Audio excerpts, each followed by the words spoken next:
करने के लिए दुनियादारों का ताल्लुक नहीं चाहिए। जो कौम की दलाली कर रहे हैं वो ये सोच रहे हैं जब मारा जाएगा, परेशानी का वक्त आएगा तो मेरे लिए रेड कलर का कारपेट बिछाया जाएगा। मगर डॉक्टर राहत इंदौरी ने एक जमाने पहले कहा था, लगेगी आग तो आएंगे घर कई सदमे, यहाँ पे सिर्फ हमारा मकान थोड़ी है जो आज साहिबे मसनद है, कल नहीं होंगे किराएदार हैं। साथी मकान थोड़ी है, सभी का खून है शामिल यहाँ की मिट्टी में, किसी के बाप का हिंदुस्तान थोड़ी है। सभी का खून है शामिल यहाँ की मिट्टी में, किसी के बाप का हिंदुस्तान थोड़ी है। ये तेवर आज कौम मुस्लिम के होने चाहिए, ये लेवल आज कौम मुस्लिम का होना चाहिए। और डरिए मत। आज सबसे ज्यादा हिंदुस्तान में क्या हुआ, पूरे मुल्क में आज सबसे ज्यादा क्या हुआ जानते हैं आप?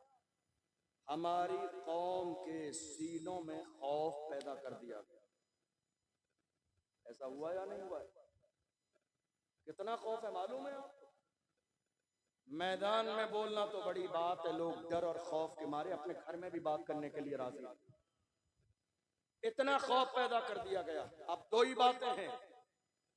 पहली बात कि या तो आपको अल्लाह की जात पर यकीन और भरोसा नहीं, और अगर है तो सुनिए, अल्लाह का कुरान कहता है, इज़ा जाअ अजलुहुम ला यस्तअखिरून साअतन वला यस्तक़दिमून।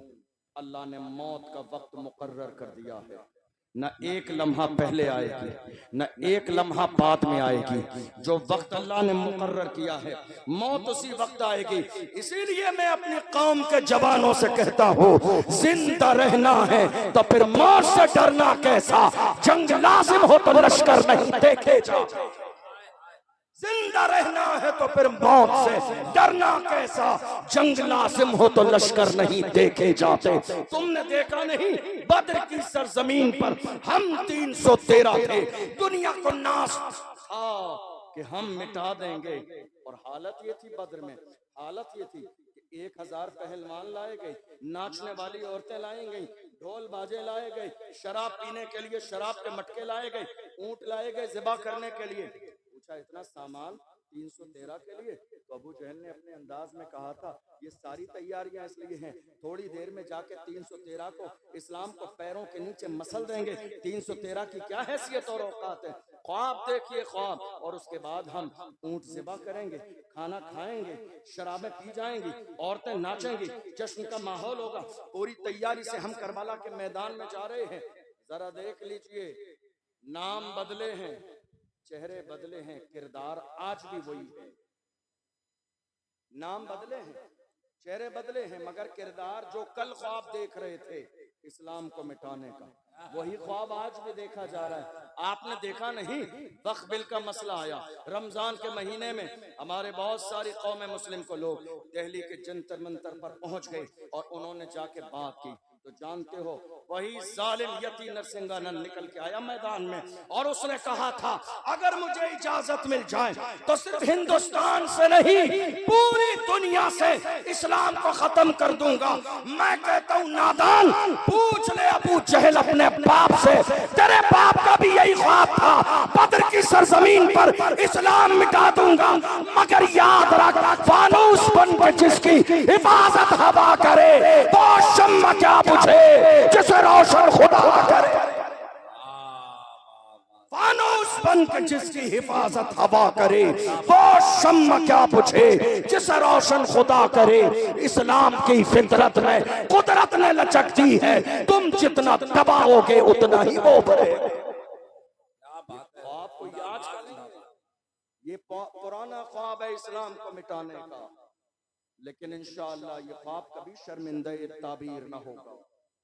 इसलिए कि ये इस्लाम इतनी आसानी से हम तक नहीं पहुंचा है। इस इस्लाम के लिए मेरे आका हुसैन ने पूरे खानदान की कुर्बानियां पेश की हैं, तब जाके इस्लाम हम तक आया है। ये इतना आसान नहीं है इस्लाम को मिटा देना। दुनिया ये ख्वाब देख रही है, और आप जानते हो दुनिया को ये ताकत मिली कैसे? दुनिया को ये ताकत मिली कैसे? जरा गौर से सुनिएगा मेरी बात। मुझे किस्से कहानियां नहीं आते हैं तकरीर में सुनाने के लिए, मेरा काम है अपनी कौम को जगाना, क्या बात और जब तक सांसें चलती रहेंगी मैं अपनी कौम के जवानों को जगाता रहूंगा। बहुत हुजूर की इज्जत के पहरेदार बन के रहेंगे। चाहे एक लम्हा जिए, लम्हे से पहले भी मौत आ जाए, फिर भी कहेंगे कि मोहम्मद से वफा तूने तो हम तेरे है। ये जहां चीज है क्या लौहो कलम तेरे। जिंदगी और मौत का मालिक मेरा परवरदिगार है। पूरे मुल्क के कोने कोने में जो आज जुल्म का माहौल बना हुआ है, आप जानते हैं ये माहौल क्यों बना हुआ है? तवज्जो है आपकी? कोई आने वाला भैया? सबकी तवज्जो उधर है। कोई आ रहा है? मैं बयान करूंगा, खत्म कर दूं? तवज्जो है आपकी? अब हालत यह है, ये सारे हालात मुल्क में खराब क्यों हैं? खराब इसलिए हैं कि हमारी कौम के जिन लोगों को पार्लियामेंट की कुर्सी पर होना चाहिए था, वो आज तक चाय के होटल पर बैठे हुए। हमारी कौम के लोगों को जो पार्लियामेंट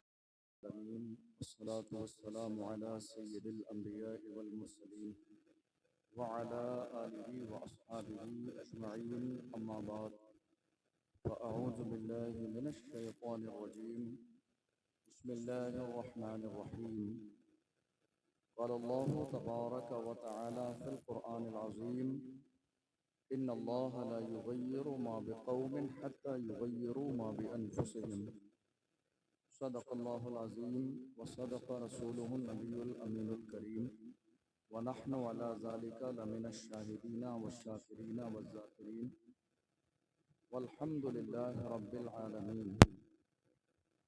आइए हम और आप निहायत अक़ीदत और एहतराम के साथ अपने और सारी कायनात के आका व मौला अल्लाह के महबूब हज़रत मुहम्मद मुस्तफ़ा अलैहि वसल्लम की बारगाह मुक़द्दसा में दुरूद का नजराना पेश करें और पढ़ें बाबा से बुलंद अल्लाहुम्मा सल्लि अला सय्यदिना व मौलाना मुहम्मदिन मादनिल जूद वल करम व आलिहि व बारिक वसल्लिम सलातुम व सलामन अलैका या रसूल अल्लाह सलातुम व सलामन अलैका या हबीब अल्लाह सल्लल्लाहु तआला अलैहि वसल्लम। अल्लाह का लाख लाख शुक्र और उसका एहसान अज़ीम कि उसने हमें और आप सबको आज की इस मुबारक महफिल में हाज़िर होने की तौफ़ीक़ अता फ़रमाई। अल्लाह की बारगाह में दुआ है परवरदिगार आलम हमारी इस महफिल को अपनी बारगाह में कबूल फरमाए। काबिल मुबारकबाद हैं वो तमाम लोग जिन्होंने इस खूबसूरत महफिल को सजाया। अल्लाह उनकी कोशिशों को अपनी बारगाह में कबूल फरमाए। मैंने इस प्रोग्राम का उलमा इकराम की ज़बान से काफ़ी दिनों से ज़िक्र सुना था कि ये प्रोग्राम बहुत अच्छा, बहुत आलीशान और बहुत लोग इस प्रोग्राम में सुनने आते हैं, लेकिन मुझे आप लोगों का रवैया देखकर बहुत अफसोस हो रहा है। हमारे बहुत सारे लोग तो इस प्रोग्राम में भी बिल्कुल तमाशे के मूड में ही हैं। जिस तरह लोग तमाशे के अंदर होते हैं ना, जिन्हें ये एहतराम होता नहीं ज़र्रे के बराबर कि उलमा बैठे हैं, अल्लाह रसूल का जिक्र हो रहा है, कुछ लोगों का मिजाज हमें यहाँ बैठ के ऐसा ही नज़र आ रहा है और ये बहुत अफसोसनाक सूरत हाल है। जलसा कराने में महीनों मेहनत भी होती है, तो मेरे यहाँ लाखों रुपए कौम की खून पसीने की कमाई खर्च होती है और हम लोग भी लंबा लंबा सफ़र करके आपकी दावत पर आते हैं, तो कम से कम इतना तो होना चाहिए कि इज़्ज़त व एहतराम से बैठकर थोड़ी देर अल्लाह रसूल का जिक्र सुन लीजिए आप। अब मुझे दावत दी गई, मैं राजस्थान से सफ़र करके आ रहा हूँ आपके इस प्रोग्राम में, समझ रहे हैं आप? लेकिन मैं देख रहा हूँ दाएं बाएं चारों तरफ से वही शोर शराबा, वही हंगामा। मैं नारा लगाने की बात नहीं कर रहा हूँ, आप नारे दिल खोल के लगाइए, सुभान अल्लाह माशाअल्लाह दिल खोल के कहिए, मैं उसकी बात नहीं कर रहा हूँ। जो उसके अलावा गैर ज़रूरी बातें हैं, ये अच्छी बात नहीं है, इससे दूर तक अच्छा मैसेज नहीं जाता है। दूसरी बात यह है कि इतने सारे कैमरे आपके यहाँ चल रहे हैं लाइव, दुनिया भर में आपके इस इलाके के प्रोग्राम को देखा जा रहा है, कम से कम इसका तो लिहाज करिए। प्रोग्राम लाइव चलता है तो बाज़ाब्ता गांव का नाम, इलाके का नाम, शहर का नाम लिख कर डाला जाता है कि फला जगह, फला गांव का, फला कमेटी का ये प्रोग्राम है। आप इस बात का तो लिहाज कीजिए कि सोशल मीडिया के जरिए लोग आपके इस इलाके से क्या तासुर लेंगे। इस चीज़ का तो कम से कम लिहाज होना चाहिए। आप अपने गांव में कैसे रहते हैं किसी को नहीं मालूम, लेकिन जब मेहमान आते हैं ना, तो दुनिया की फितरत है ये कि लोग बहुत संजीदा समझदार हो जाते हैं। कितनी देर हजरत मौलाना इमरान साहब क़िबला आपसे इतनी मोहब्बत से गुजारिश कर रहे हैं, शुरू जलसे से लेकर 12:30 बज चुके हैं रात के, समझ रहे हैं आप, और जलसा इस कंडीशन में खत्म होने के करीब आ जाता 12-1 बजे। और अभी हालत ये है कि अभी ये पहली तकरीर हो रही है, अभी मुफ्ती फुरकान मंजरी साहब भी हैं, मोहम्मद अली फैजी साहब भी बाकी हैं। और ये जितना डिस्टर्ब आपने जलसे को किया हुआ है, ये आपका जलसा खराब हो जाएगा, इसके जिम्मेदार आप लोग होंगे। कितनी देर से इमरान साहब ने, और आप इन्हें बहुत अच्छे से जानते हैं, ये आपसे बड़ी मोहब्बत से कह रहे हैं बैठ जाइए, आप सुन नहीं रहे। ये थाने में और कलेक्ट्री में जाके इतनी मोहब्बत से कह देते तो बहुत सारे मसाइल हल हो जाते हैं। बहुत सारे लोग इनकी बात बहुत अच्छे से जानते हैं, आप जानते हैं मैं क्या कहने लगा हूँ। तो कम से कम लिहाज होना चाहिए। आप भी बैठ जाइए भाई, जगह है ये, आप सारे गर्मी देख रहे हैं आप, गर्मी की कंडीशन ये है, आपके इस स्टेज पर कोई कूलर का इंतजाम नहीं। उलमा इकराम कोई अमामा बांधे, कोई शेरवानी पहने, तो बैठ जाइए, जरा सी हवा भी आए, जरा सा अच्छा। ये जलसा पिंडाल आपके लिए भाई, ये कालीन, ये फर्श आप लोगों के लिए है। ये जो जबरदस्ती हवा बनाए हुआ आपने, ये गैर मुनासिब बात है। लाखों रुपए सुन्नियों के जलसे में खर्च हो जाते हैं, लेकिन मैसेज कुछ नहीं पहुंचता है, क्योंकि हमारी कौम का मिजाज है बस हाय हुआ अल्लाह करके जलसे को खत्म कर देना। ये बहुत अफसोसनाक सूरत हाल है। मैं हरगिज इस अंदाज को बर्दाश्त नहीं करता हूँ।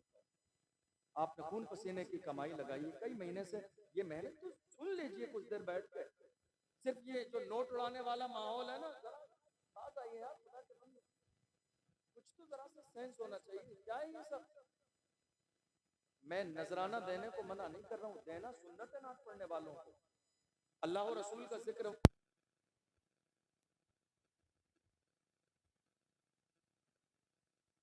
करके दीजिए, एहतराम के साथ दीजिए। अब कोई शख्स नात पढ़ा, उसके मुंह पे पैसे डाले जा रहे, क्या ये सब? जलसा क्यों कराते हैं हम? दीन सीखने के लिए, कुरान की बात सीखने के लिए, मसलक के आला हजरत सीखने के लिए, और उसी जलसे में हम दीन की मुखालिफत करते नजर आते हैं। इसका मतलब यह हुआ कि हमने जलसा रस्म के लिए कर लिया, हमारा जलसा करने का मकसद कौम की इस्लाह नहीं है।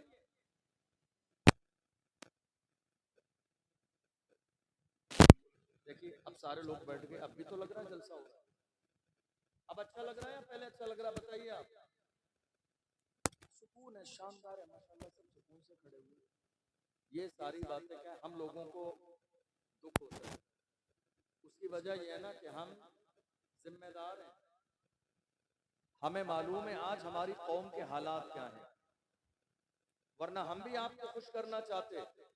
तो जिस कंडीशन में आपने हमें माइक दिया, हम बस आधे एक घंटे चंद बातें बोलकर चुपचाप सुभान अल्लाह माशाअल्लाह करके निकल जाते, बात खत्म हो गई। लेकिन गौर ये करना है कि उम्मत की फिक्र किसको है, कौम की परवाह किसको है। आज अल्लाह के रसूल ने इरशाद फरमाया, मन अस्बहा वलम यहतम बिउमूरिल मुस्लिमीन फलैसा मिन्ना, जिसने एक सुबह भी इस हाल में गुजारी कि जिसे कौम की फिक्र न हो, वो हम में से नहीं है।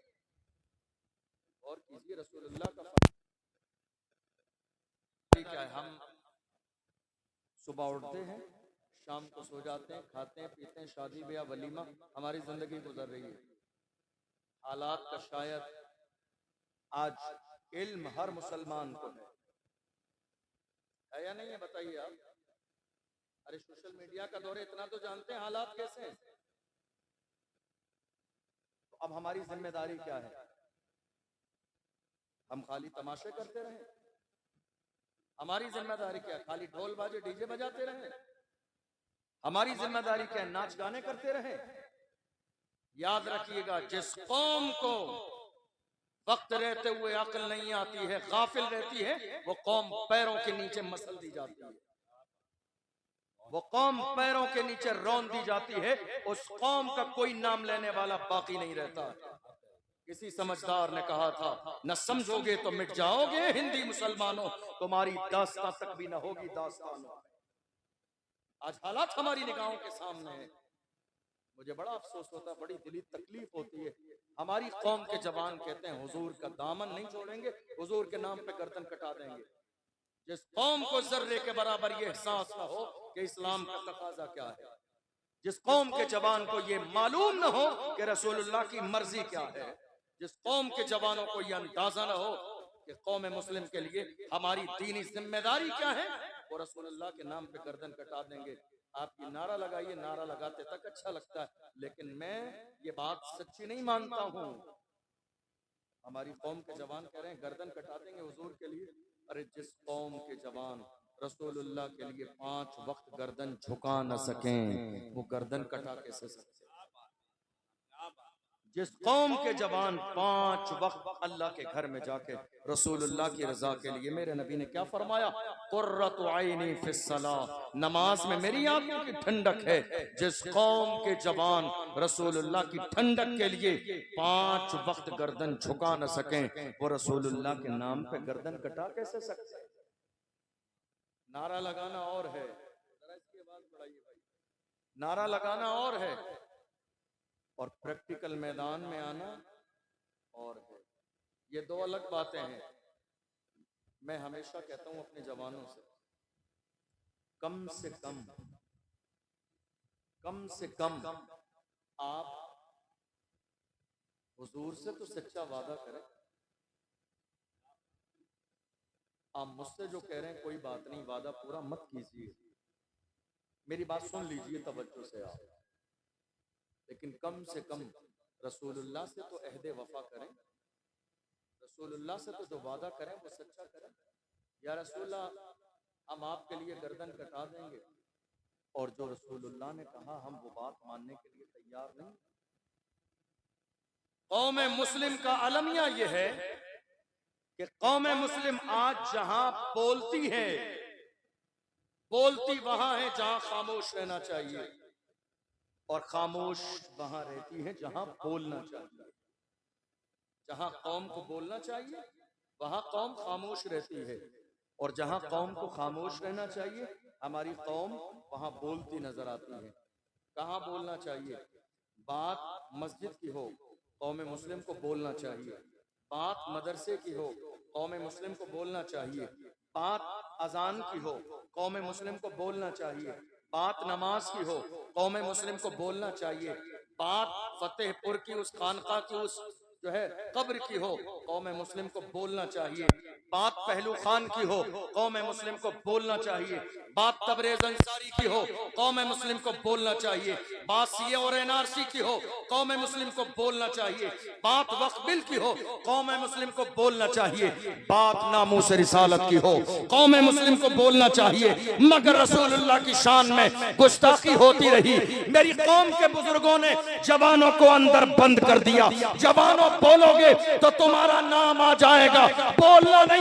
मैं कहता हूं एक बार नहीं 1000 बार नाम आ जाए फिर भी कहेंगे कि मोहम्मद से वफा, तूने तो हम तेरे हैं, ये जहां चीज है क्या लाहो कलम तेरे। क्या बात है, जिंदाबाद जिंदाबाद। नाम आता है तो आ जाए। हम बोलेंगे जब रसूलुल्लाह की इज्जत की बात आएगी, हम बोलेंगे जब नामूस रिसालत की बात आएगी, हम बोलेंगे जब मस्जिदों की बात आएगी, हम बोलेंगे जब मदरसों की बात आएगी, हम बोलेंगे जब खानकाहों की बात आएगी। इसलिए कि हमने रसूलुल्लाह की गुलामी का पट्टा अपने गले में डाला। और जो कह रहे हैं हमारी जान का क्या होगा, अरे हमने अपनी जानों का तो सौदा पहले ही कर दिया है। ताजु शरिया के हाथों में हाथ देने वालों, अपनी किस्मत पे नाज करो। ताजु शरिया ने क्या फरमाया, जवानों रसूलुल्लाह की जब इज्जत की बात आ जाए तो ये न सोचना मेरी जान कीमती है। ताजु शरिया ने फरमाया, जवानों जिंदगी ये नहीं है किसी के लिए, जिंदगी है नबी की, नबी के लिए ना समझ मरते हैं, जिंदगी के लिए जीना मरना है सब कुछ नबी के लिए। जीना मरना तकबीर, आवाज बुलंद आ रहा है विसाल है। इश्क मोहब्बत, इश्क मोहब्बत। सुभान अल्लाह, सुभान अल्लाह। जिंदगी ये नहीं है किसी के लिए, जिंदगी है नबी की, नबी के लिए। ना समझ मरते हैं जिंदगी के लिए, जीना मरना है सब कुछ। जरा जोर से बोलिए, जीना मरना है सब कुछ। अल्हम्दुलिल्लाह, कौम मुस्लिम किसी जमाने में कमजोर नहीं थी, और कौम मुस्लिम आज की तारीख में भी कमजोर नहीं है। ये हमारे कुछ बड़े बुजुर्ग हैं ना, जो जवानों की हिम्मत को पस्त कर देते हैं, ये कह के नहीं निकलना, नहीं नामूस रिसालत पे नाम आ जाए। ऐसा होता है या नहीं होता? कौन कौन है, जरा हाथ उठाइए, मेरी बात से एग्री। क्या ऐसा हुआ या नहीं हुआ? नामूस रिसालत का मसला आया, मेरे रसूल की अजमत पर कुत्ते भौंकते रहे, और वो ये सोच रहे थे हमारे भौंक देने से रसूलुल्लाह की इज्जत खराब हो जाएगी, नाम खत्म हो जाएगा। अरे मेरे इमाम ने कहा रहेगा यूं ही, उनका चर्चा रहेगा, बड़े खाक हो जाएं, चल जाने वाले हश्र तक डालेंगे हम पैदाइश मौला की धूप, मिस्र फारस नजद के किले गिराते जाएंगे, खाक हो जाएं अदू चल कर, मगर हम तो रजा दम में जब तक दम है जिक्र उनका सुनाते जाएं। लोग कह रहे हैं हुजूर का जिक्र खत्म हो जाएगा। इस मुल्क में कई कुत्ते भौंके मेरे रसूल की अजमत पर। लोग कहते हैं ऐसा मत कहिए, क्यों ना कहें?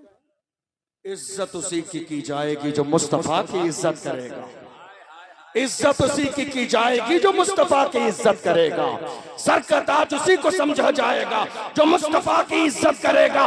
देख लो दुनिया में कितने गुस्ताख आए, कौम मुस्लिम किसी की इज्जत नहीं करती है, मगर हम सुन्नियों की जान इमाम अहमद रजा खान, जिसने रसूलुल्लाह के इश्क का सबक बढ़ाया, हम पुकार के कहते हैं वादी रजा की को है, हिमालय रजा का है, जिस संत देखिए वो इलाका रजा। इज्जत उसी की जाएगी जो रसूलुल्लाह की इज्जत करेगा, इज्जत उसी की जाएगी जो मेरे रसूल की इज्जत करेगा, और जो रसूलुल्लाह की इज्जत न करेगा उसकी इज्जत पैर के नीचे है, उसकी इज्जत जूतियों के नीचे है। इसलिए कि हमें इज्जत किसके सदक़े में मिली है? इमाम से पूछो तो मेरे इमाम ने कहा वो जो न थे तो कुछ न था, वो जो न हो तो कुछ न हो, जान है वो जहान की, जान है तो जहान है। हमें इज्जत किसके सदक़े में मिली है? अरे हम तो गुनहगार थे, सियाहकार थे, बदकार थे, मगर आज कौम मुस्लिम ने हमें इस कुर्सी पर बिठाया है बाप दादा के नाम की वजह से नहीं। इज्जत ये है या रसूल अल्लाह, ये नाज ये अंदाज हमारे नहीं होते, झोली में अगर टुकड़े तुम्हारे नहीं होते, मिलती ना अगर भीख हुजूर आपके दर से, इस ठाट से मंगतों के गुजारे नहीं होते, बेदाम ही बिक जाइए बाज़ारे नबी में, इस शान के सौदे में खसारे नहीं होते, जब तक के मदीने से इशारे नहीं होते, रोशन कभी किस्मत के सितारे नहीं होते। गुलाम बने तो सही हुजूर की, इज्जत सिर्फ उसी की जाएगी जो मुस्तफा की इज्जत करेगा। मेरी बात समझ आ रही है आपको? बात समझ आ रही है? माइक की आवाज आ रही है आपको समझ में? मैं ज्यादा तेज तो नहीं बोल रहा हूँ, समझ आ रहा है? आगे से पीछे तक बोलिए मेरे साथ, इज्जत उसी की जाएगी जो, सब बोलिए, जो हुजूर की इज्जत करेगा। आपको मालूम है आज हिंदुस्तान के हालात, मेरे बाद मुफ्ती फुरकान मंजरी साहब का खिताब सुनेंगे आप, इंशाअल्लाह वो करबला की पूरी तफसील आपके सामने पेश करेंगे। मैं चूंकि कौम के हालात पर बात करता हूं, आज कौन है हमारे लिए बोलने वाला? अल्हम्दुलिल्लाह, मैं ये अल्लाह की नेमत का शुक्र अदा करते हुए कह रहा हूं कि रोजाना बेशुमार लोग कॉल और मैसेज करते हैं मुलाकात के लिए हिंदुस्तान भर से कि हजरत हम आपसे मिलना चाहते हैं। आप हमें बस टाइम दे दीजिए, हम 1000 किलोमीटर सफर करके राजस्थान आ जाएंगे आपसे मिलने के लिए। लेकिन मैं आपको बताऊं बिला मुबालगा, मैं जिस इंसान से मिलना चाहता था वो हमारे मारूफ भाई। लोग मुझसे मिलना चाहते थे, लेकिन मैंने सोशल मीडिया के जरिए इनकी खिदमत देखी। याद रखिए, लिए हमारे लिए हीरो फिल्मों में आने वाले नहीं है, हमारे लिए हीरो नाचने गाने वाले नहीं है, हमारे लिए हीरो वो है जिसके सीने में कौम का दर्द है। हमारे लिए हीरो वो है जिसके सीने में मसल के आला हजरत की मोहब्बत है। हमारे लिए हीरो वो है, घर टूट रहे हो, मस्जिदें टूट रही हो, बेटियों की इज्जत पामाल की जाती रही हो, जान की परवाह न करे, खानदान की परवाह न करे, आके मैदान में खड़ा हो जाए मारूफ भाई जैसा। हमारे लिए हीरो वही है जिसके सीने में कौम का दर्द है, जिसके सीने में बेटियों की इज्जत का दर्द है। मैं तो आपसे कहूंगा, याद रखो, काम करने वालों की कदर करो, कान भरने वालों की नहीं। काम करने वालों की कदर करो, कान भरने वालों की नहीं। बहुत सारे लोग आएंगे कान भरने के लिए, कान मजबूत कर लीजिए। हमारे यहाँ काम करने वालों की तादाद कम है, कान भरने वालों की तादाद ज्यादा। क्या कहते हैं आप? सही कह रहे हैं? क्या कह रहे हैं आप? काम करने वालों की तादाद कम है, कान भरने वालों की तादाद ज्यादा है। मारूफ भाई जो काम कर रहे हैं, आपको शायद अंदाजा नहीं, मैं इनका जिक्र इसलिए नहीं कर रहा हूं कि ये मशहूर हो जाएंगे। अल्लाह ने इन्हें पहले ही से मशहूर व मारूफ किया हुआ है। पूरा हिंदुस्तान मारूफ भाई को अल्हम्दुलिल्लाह जानता है इनकी खिदमात की बुनियाद पर। मैं जिक्र इसलिए कर रहा हूँ, लोगों को ये लगता है कि खाली सोशल मीडिया पर व्यूज पाने के लिए, पैसे कमाने के लिए ये वीडियो बनाते हैं, लेकिन बात ऐसी नहीं है। आपको अंदाजा नहीं है आज कितनी इस्लाम दुश्मन ताकतें मारूफ भाई को दबाने की कोशिश में लगी हैं। कितने लोग फोन करते हैं, कितने लोग मैसेज करते हैं, कितने लोग थाने तक चले जाते हैं कि ये बंदा सलामत न रहे, जेल की सलाखों के पीछे हो। चूंकि आज हर उस शख्स को जेल की सलाखों के पीछे किया जाएगा जो कौम की बात करेगा, जो मिल्लत की बात करेगा, जो नामुस रिसालत की बात करेगा। मुल्क में ये एजेंडा चल रहा है, खादिम हुसैन रिजवी को परेशान क्यों किया गया? चूंकि उन्होंने रसूलुल्लाह की इज्जत की बात की। सलमान अजहरी को जेल में क्यों डाला गया? चूंकि उन्होंने रसूलुल्लाह की इज्जत की बात की। कमर गनी उस्मानी आज तक जेल में क्यों है? उन्होंने रसूलुल्लाह की इज्जत की बात की। कितने लोगों ने मुझसे कहा, अशरफ जिलानी बड़ा खुल के बोलते हो, ऐसा लगता है तुम्हारा बैकग्राउंड बहुत मजबूत है, दबते नहीं हो। मैंने कहा मेरे बैकग्राउंड की बात मत कीजिए, बता दूंगा तो कलेजा दहल जाएगा। मेरा बैकग्राउंड जानना चाहते हो तो सुनो, क्या दबे जिस पे हिमायत का हो, पंजा तेरा शेर को खतरे में लाता नहीं कुत्ता। क्या बात है, जिंदाबाद जिंदाबाद। क्या दबे जिस पे हिमायत का हो, पंजा तेरा शेर को खतरे में लाता नहीं कुत्ता तेरा। हम गौसे आजम के गुलाम हैं, हम गौसे आजम के गुलाम हैं। तकबीर, सारा मजमा हाथ उठा के इस्तिकबाल। नारे रिसालत, नारे रिसालत, नारे रिसालत, हुसैनी कमेटी भाई जिंदाबाद जिंदाबाद। हम कादरी हैं। क्या हैं? जरा जोर से बोलिए। हम कौन हैं? और मेरे इमाम से पूछो तो इमाम ने क्या कहा? कादरी कर, कादरी रख, कादरियों में उठा, कदरे अब्दुल कादर कुदरत नुमा के वास्ते। तो ये जो कादरी हैं, अब्दुल कादिर जिलानी गौसे आजम को मानने वाले, ये किसी के बाप से नहीं डरते हैं, ये ना दबते हैं, ना झुकते हैं, ना कदम पीछे हटाते हैं, बल्कि मैदान में जाके इस्लाम के दुश्मनों के सामने ये सदा के लगाते हैं, जब तक रहेगी जान ये कहते रहेंगे हम अल्लाह के रसूल का फरमान जिंदाबाद। तू क्या हमें मिटाएगा? इस्लाम के दुश्मन छाती पे चढ़ के बोलेंगे इस्लाम जिंदाबाद। दुनिया ये कोशिश में लगी है कि कलमा पढ़ने वालों की आवाज को दबा दिया जाए। दुनिया ये कहने में लगी है कि कलमा पढ़ने वालों की आवाज जबान से निकलने नहीं देंगे। मगर जालिम देख, दुनिया ने बोलना तो हमारी जबान देख के सीखा। ये हमारी जबान है। ये जो पिंडाल आपको नजर आ रहा है इतना आलीशान, आज बहुत सारे लोग पिंडाल लगाने लगे, लेकिन ये पिंडाल शुरू किसने किया? हमने किया। ये स्टेज लगाना किसने शुरू किया? हमने शुरू किया। ये गलियां सजाना किसने शुरू किया? हमने शुरू किया। ये मोहल्ले सजाना किसने शुरू किया? हमने शुरू किया। दुनिया नकल कर रही है, हम किसी की नकल नहीं करते। हमारे लिए रसूलुल्लाह का तरीका काफी है। दुनिया हमारी नकल कर रही है, हम किसी को देख के मोहल्ले और गली नहीं सजाते।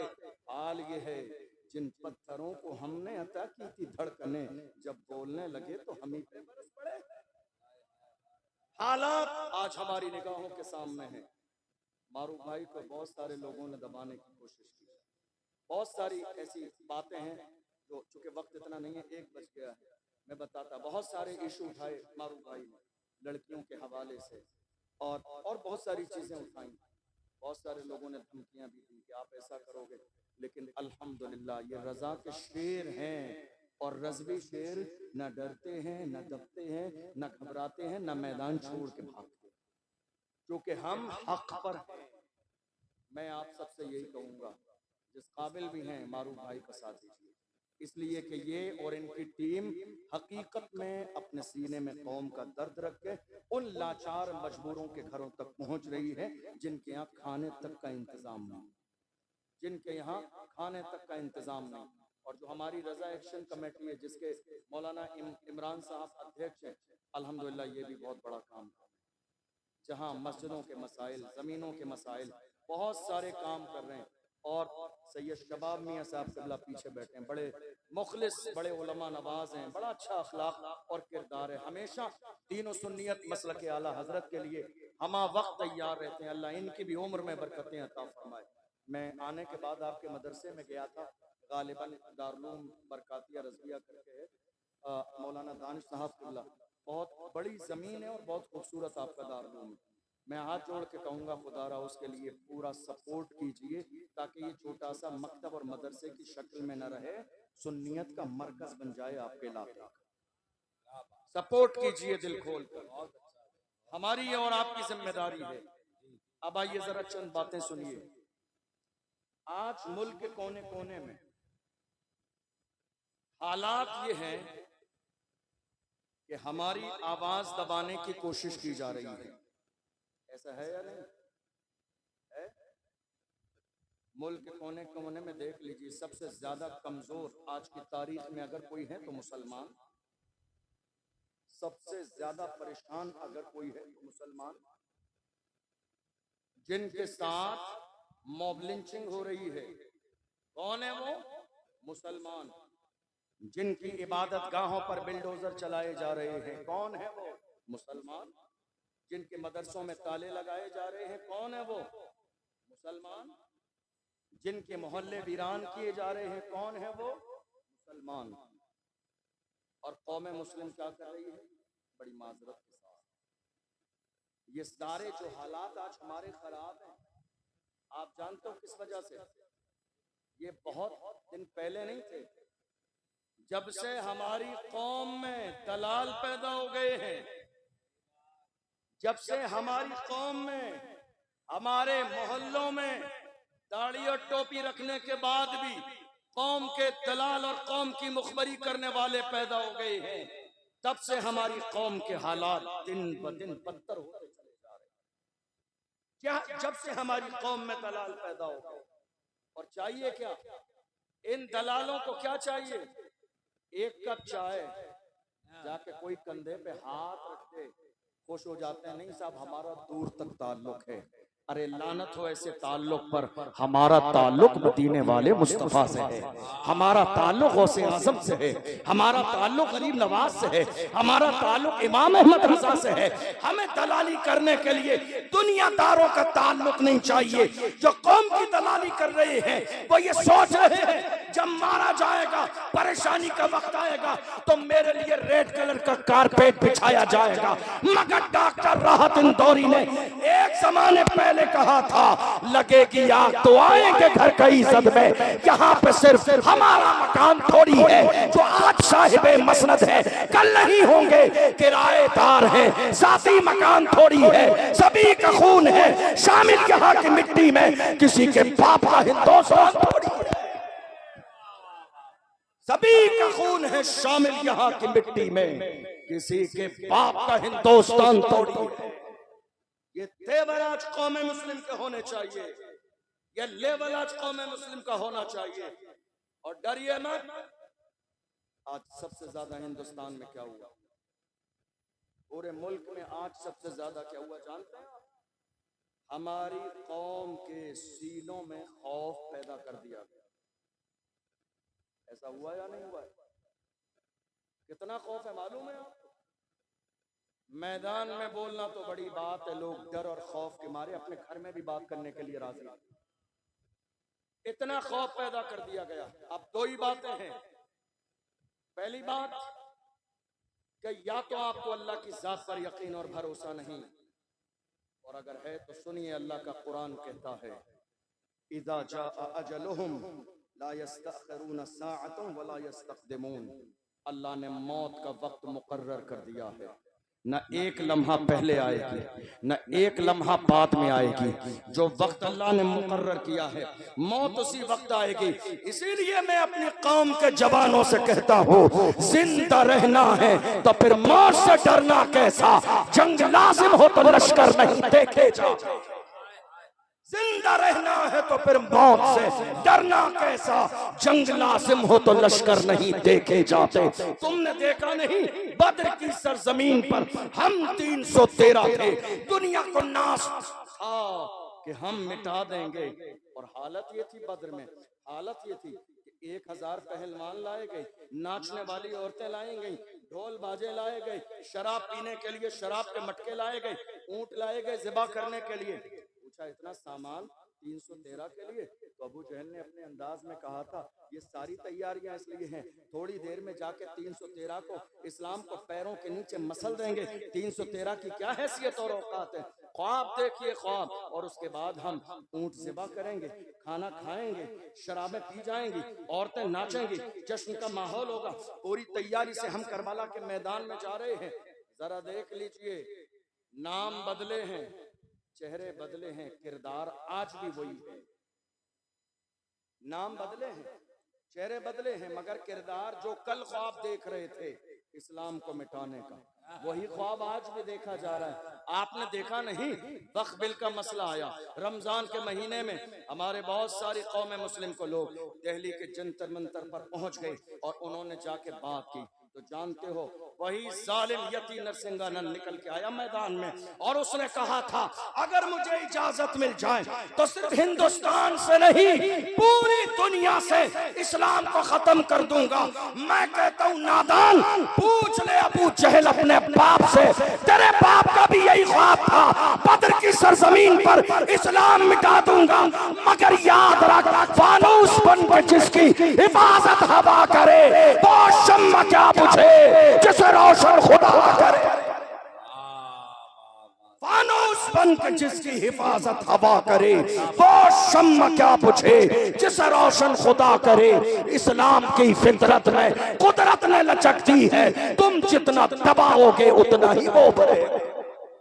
आपको याद करें, ये पुराना ख्वाब है इस्लाम को मिटाने का, लेकिन इंशाअल्लाह ये ख्वाब कभी शर्मिंदा ताबीर ना होगा, इसलिए कि ये इस्लाम इतनी आसानी से हम तक नहीं पहुंचा है। इस इस्लाम के लिए मेरे आका हुसैन ने पूरे खानदान की कुर्बानियां पेश की हैं, तब जाके इस्लाम हम तक आया है। ये इतना आसान नहीं है इस्लाम को मिटा देना। दुनिया ये ख्वाब देख रही है, और आप जानते हो दुनिया को ये ताकत मिली कैसे, दुनिया को ये ताकत मिली कैसे? जरा गौर से सुनिएगा मेरी बात।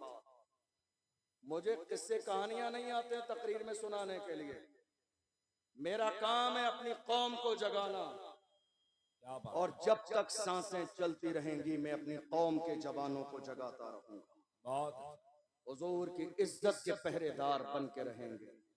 चाहे एक लम्हा जिए, लम्हे से पहले भी मौत आ जाए, फिर भी कहेंगे कि मोहम्मद से वफा तूने तो हम तेरे हैं। ये जहां चीज है क्या लौहो कलम तेरे। जिंदगी और मौत का मालिक मेरा परवरदिगार है। पूरे मुल्क के कोने कोने में जो आज जुल्म का माहौल बना हुआ है, आप जानते हैं ये माहौल क्यों बना हुआ है? तवज्जो है आपकी? कोई आने वाला भैया? सबकी तवज्जो करे। कोई आ रहा है? मैं बयान करूंगा, खत्म कर दूं? तवज्जो है आपकी?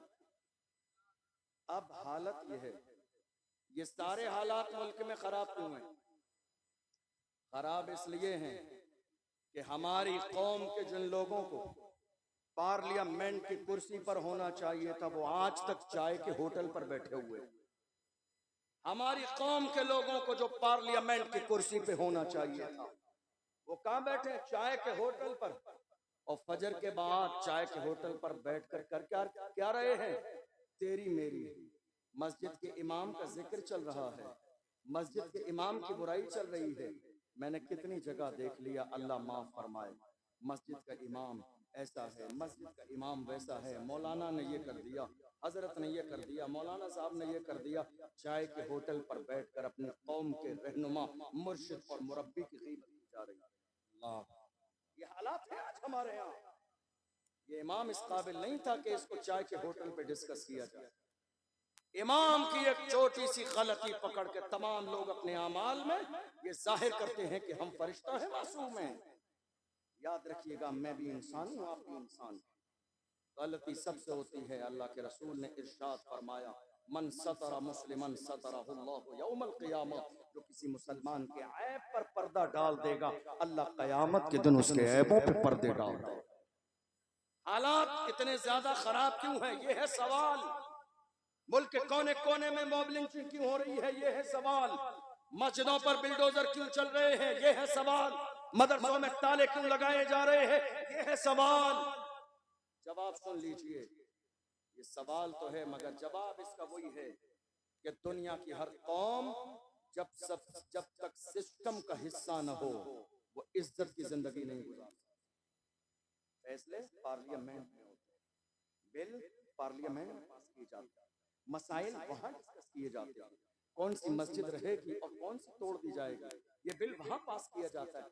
कहाँ है हमारी कौम के लोग? हमारी कौम के लोग चाय के होटल पर, हमारे नौजवान रात के 4-4 बजे तक घर के दरवाजों पर, पट्टियों पर, हमारी कौम के जवान बाज़ाब्ता दरवाजों पर, हमारी कौम के 18 साल के जवान शराब के जो है ठेके पर, हमारी कौम के जवान जिना की दहलीज पर, हमारी कौम के जवान बाज़ाब्ता 18 साल के जवान सट्टा लगा रही हैं और फिर कहते हैं रसूलुल्लाह का दामन नहीं छोड़ेंगे। याद रखिए, दुनिया की हर कौम का सबसे कीमती सरमाया उस कौम के जवान होते हैं। जवान अगर दीन से बागी हो जाएं, जवान अगर बिगड़ जाएं, जवान अगर गलत रास्ते पे आ जाएं, तो वो कौम कभी इज्जत की जिंदगी नहीं गुजार सकती। किसी के पास जवानों का इतना बड़ा सरमाया नहीं जितना बड़ा सरमाया आज जवानों का कौम मुस्लिम के पास है। मगर अफसोस इस बात का है कि हमारी कौम के जवानों को अपनी जवानी का और अपने जवानी के मकसद का एहसास नहीं, गुनाहों की दहलीज पर कदम रखे हुए हैं। इसलिए हालात दिन ब दिन बिगड़ते चले जा रहे हैं। बात सही है या नहीं? बताइए आप, बताइए आप, क्या ये हाल हमारी कौम का नहीं है? मैं आपको बताऊं, हमारे यहाँ 18 साल के जवान भी आज महज छोटे मोटे शौक पूरे करने के लिए सूद पर पैसे दे रहे हैं दोस्तों को। एक दोस्त को 20,000 रुपए चाहिए, तो दोस्त को 10 दिन के लिए भी पैसे दिए जा रहे हैं, तो सूद पर पैसे दिए जा रहे हैं। ये कारोबार किसने शुरू किया? हमारे 20 साल के जवानों ने। ये हो रहा है, ये मुल्क के अलग अलग शहरों में हो रहा है।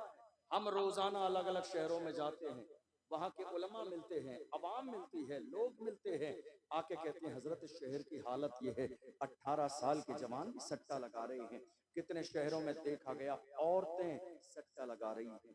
औरतें रात में बैठकर इशा के बाद मोहल्ले में बैठकर बाज़ाब्ता पंचायत लगाकर सट्टे लगा रही हैं। ये हाल कौम मुस्लिम का हो गया। फिर हम ये कह रहे हैं हालात इतने ज्यादा खराब हैं, ये बुरे हालात हमारे बेहतर कैसे होंगे? याद रखिएगा, हमने पैगंबर के सबक को भुला दिया, इसलिए हालात इतने खराब हो गए। हमने कुरान के सबक को भुला दिया, हालात इतने खराब हो गए। वरना मेरी कौम के जवानों की हालत कभी ऐसी नहीं थी। पूछिए डॉक्टर इकबाल से, मेरी कौम के जवान कैसे थे? तो डॉक्टर इकबाल ने कहा था, टल न सकते थे अगर जंग में अड़ जाते थे। पाओ शेरों के भी मैदान से उखड़ जाते थे, तुझसे सरकश हुआ कोई तो बिगड़ जाते थे। तीर क्या चीज है, हम तोप से लड़ जाते थे, शान आंखों में न जचती थी। जहादारों की कलमा पढ़ते थे हम छांव में, तलवारों की हम जो जीते थे तो जंगों की मुसीबत के लिए, और मरते थे तेरे नाम की अजमत के लिए। दश्त तो दश्त है, दरिया भी न छोड़े हमने, बहरे जुल्मात में दौड़ा दिए घोड़े। ये किसी और की तारीख नहीं है, ये हमारी तारीख है। ये मोहम्मद अरबी के गुलामों की तारीख है। हम जिंदा तो हैं, हम सलामत तो हैं, सांसें चल तो रही हैं, मगर हम भूल गए हमारी जवानी का मकसद क्या है।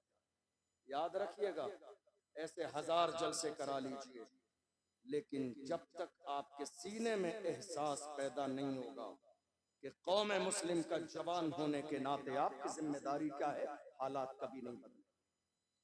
जिस कौम के जवानों में, और मैं तुम्हें जवान बताऊं, जवान कैसे थे हमारे जवान कैसे थे जी? आज कितनी तारीख है बताइए, कितनी तारीख है? 15 अरे बोलो यार, 15 अगस्त। और ये कौन सी तारीख है?